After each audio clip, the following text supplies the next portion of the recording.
Good morning students, welcome to online class of RPS Public School.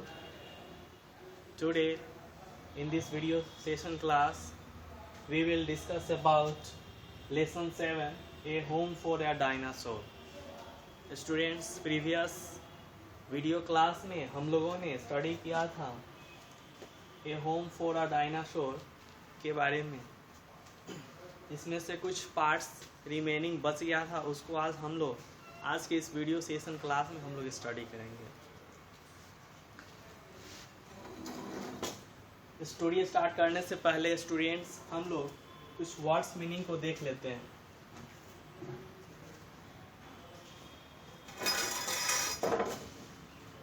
First word है nibbled, that means took a small bites. This video session class is related to class 3 subject English. First word है nibbled, nibbled means took a small bites, यानी छोटे टुकड़े करके लेना है, small bytes में लेना। निबल्ड मीन्स होता है निगलना, उसके छोटे छोटे टुकड़े करके निगलना। नेक्स्ट वर्ड है ट्विस्ट, ट्विस्ट मीन्स होता है moved a little, little means थोड़ा सा मूव करना, थोड़ा सा घूमना, मुड़ना। नेक्स्ट है city council, a group of officers and other people responsible for looking after a city. Officers का ग्रुप जो सिटी की देखभाल करने के लिए, शहर की देखभाल करने के लिए रिस्पॉन्सिबल होता है। And other people, officer, group of officer, officer का ग्रुप जो पूरे सिटी की देखभाल करता है, पूरी सिटी की लुक करने के लिए रिस्पॉन्सिबल होता है, that means city council. Okay, यानी सिटी में वाटर सप्लाई, गार्बेज डिस्पोजल और बहुत तमाम चीज़ों की देख रेख करना, उसके लिए रिस्पॉन्सिबल होता है सिटी काउंसिल। लाइटिंग के लिए इस तरह का। इस स्टोरी का जो मेन कैरेक्टर है वो है सैम, जो स्टूडेंट्स हैं, और मिस हैटफील्ड जो सैम की टीचर है, मिस हैटफील्ड। इस स्टोरी में हम लोगों ने स्टडी किया था कि सैम वन टाइम जब स्कूल जा रहा था तो रास्ते में एक ट्रक बम से टकरा गई और उस ट्रक से एक बॉक्स नीचे गिर गया और उस बॉक्स में एक बड़ा सा अंडा था। और उस अंडे को सैम जो है वो रोलिंग करते हुए, लुढ़काते हुए स्कूल में लेकर आता है। और स्कूल में उसकी जो मिस है वो मिस बोलती है कि सैम इस एग को मैट पे रखो, चटाई पे रख दो। सैम उस एग को मैट पे रखता है और उस एग का बीच में क्रैक हो जाता है, टूट जाता है और वो एग ओपन होता है और उसमें से एक beautiful dinosaur, baby of dinosaur उसमें से निकलता है। It was the happiest moment of Sam life, और सैम के लाइफ में यह बहुत ही सुखद क्षण था, बहुत ही खुशी वाला पल था। He patted the dinosaur and said your name is Clarence. Sam ने उस बेबी डायनासोर को पैट किया, यानी थपथपाया, पीठ थपथपाया और बोला कि तुम्हारा नाम क्लैरेंस होगा। Miss Hatfield said to the children, now we have our own dinosaur. Miss Hatfield ने बच्चों से बोली कि अब हम लोगों के पास एक डायनासोर है। He can live in this school, और यह डायनासोर आज से स्कूल में ही रहेगा हम लोगों के साथ। Clarence liked living in the school and playing with the children. Clarence को बच्चों के साथ खेलना और स्कूल में रहना काफ़ी पसंद था। क्लैरेंस बेबी डायनासोर का नाम है, तो बेबी डायनासोर बच्चों के साथ खेलना और स्कूल में रहना उसे पसंद। They climbed up on him and slid down his sided. बच्चे उस पे क्लाइंब अप चढ़ते, उस डायनासोर पे चढ़ते और उस पे स्लाइड करते, फिसलते। बच्चों को डायनासोर एक खिलौने की तरह लगा, बच्चे डायनासोर के साथ खेलते थे। और उस पर स्लाइड करते थे, फिसलते थे, फिर हाइड एंड सीक लुका छिपी का गेम खेलते थे। They played hide and seek around him, और बच्चे उस डायनासोर के चारों तरफ हाइड एंड सीक लुका छिपी का खेल खेलते थे। When it rained, they stood under him, और जब बारिश होती तो बच्चे उस डायनासोर के नीचे छिप जाते।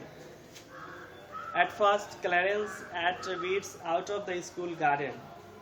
सबसे पहले क्लैरेंस जो स्कूल गार्डन में, स्कूल के बागीचा में जो वीड्स था, वीड्स का मतलब होता है खरपतवार, तो डायनासोर सबसे पहले जो स्कूल में जो गार्डन था उस गार्डन का वीड्स खाता था, खरपतवार खाता था, घास खाता था। As he grew, he needed more food.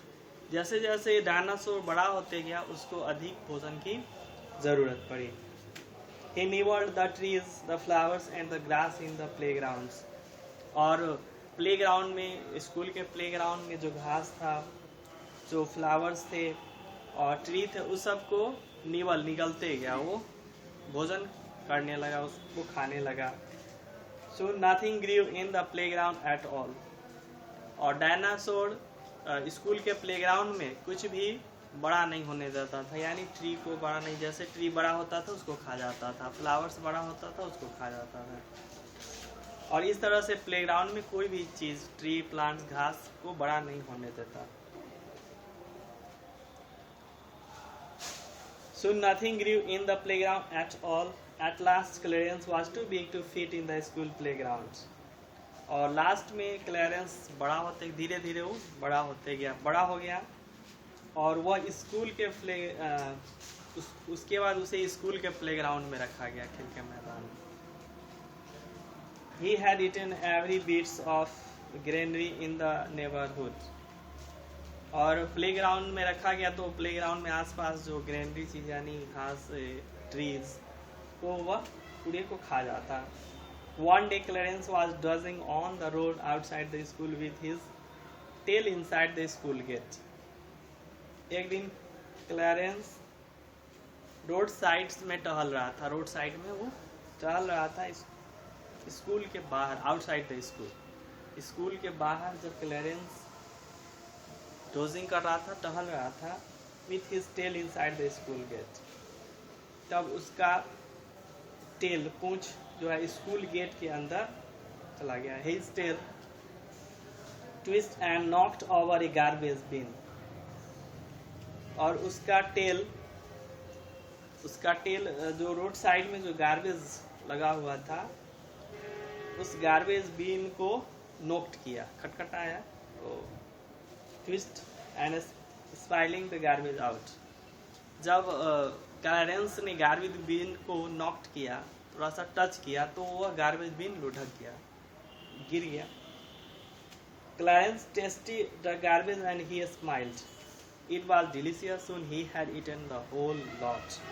Clarence ने जब गार्बेज को टेस्ट किया, गार्बेज बीन जब वो लट गया तब उसको टेस्ट किया तो उसे बहुत अच्छा लगा और वह स्माइल करने लगा। कौन? डायनासोर स्माइल करने लगा। It was delicious when he had eaten the whole lot. और उसे बहुत ही डिलीशियस लगा, डायनासोर को वह गार्बेज बहुत डिलीशियस, स्वादिष्ट लगा और वह पूरे गार्बेज को खा गया। Now we know where we can get food for Clarence. He can eat all our garbage, said Sam to Miss Hatfield. Sam ने मिस हैटफील्ड से बोला कि अब हम लोग जानते हैं कि क्लैरेंस को अधिक फूड चाहिए, मोर फूड चाहिए। He can eat all our garbage, और वह हमारे पूरे गार्बेज को खा सकता है। Clarence is still growing, Miss Hatfield said he needed a home. Miss Hatfield बोली कि क्लैरेंस अब ग्रोइंग, बड़ा हो रहा है, तो he needs a home where there is plenty of space for a growing dinosaur and he needs much more garbage than we have at school. अब Clarence growing कर रहा है, बड़ा हो रहा है, तो इसे रहने के लिए एक बड़ा सा रूम चाहिए, प्लेंटी ऑफ स्पेस, अधिक जगह चाहिए।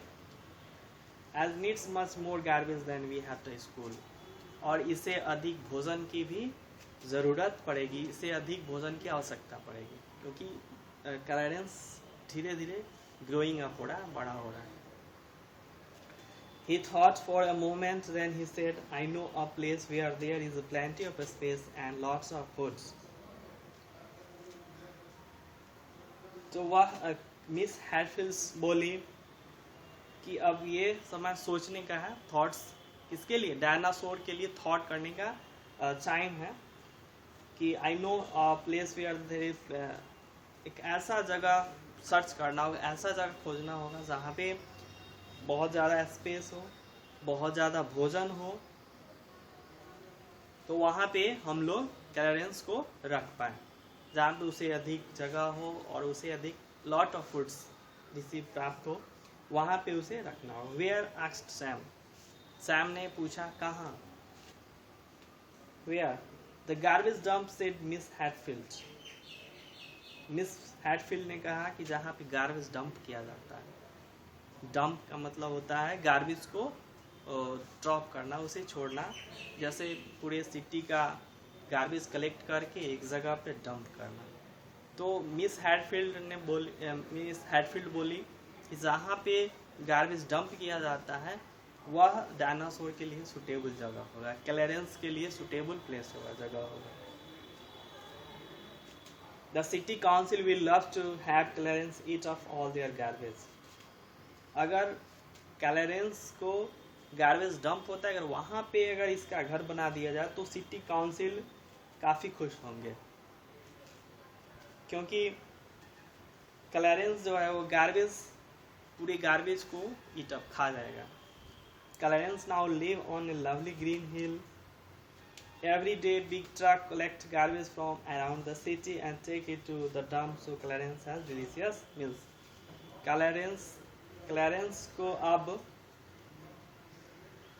एक लवली ग्रीन हिल, एक ग्रीन हिल था, वहाँ पे उसे रखा गया, जहाँ पर डे, एवरी डे शहर के चारों तरफ से गार्बेज को कलेक्ट करके एक बड़ा सा ट्रक में it to the dump to Clarence has delicious meals, और डंप को दे दिया जाता, डंप के सामने उसे रख दिया जाता और डंप के लिए वो क्लियरेंस हैज डिलीशियस मील्स, और क्लियरेंस के लिए वो स्वादिष्ट भोजन होता। Now the leaves and grass as flowers are growing again. The city is clean and beautiful with not a bit of garbage anywhere. और इस तरह से धीरे धीरे धीरे धीरे क्लियरेंस पूरी शहर का गार्बेज खा गया और फिर से सिटी जो है वो पूरी ग्रीन हो गया, हरा भरा हो गया। Clearance is the happiest dinosaur in the world, और क्लियरेंस वर्ल्ड में सबसे खुश, सबसे हैप्पीएस्ट डायनासोर है। ओके स्टूडेंट्स, यह स्टोरी लिखा गया है मेनली विंसन स्मिथ के द्वारा। बहुत ही ब्यूटीफुल स्टोरी था ये, home for a dinosaur. Okay students, फिर हम लोग आपके लिए होमवर्क है। होमवर्क में आपको वर्ड मीनिंग लर्न करना है और इसे अपने नोटबुक में अच्छा से नोट करके इसे लर्न कीजिएगा, और फिर हम लोग नेक्स्ट वीडियो में मिलेंगे home for a dinosaur question answer के साथ। Okay, thanks.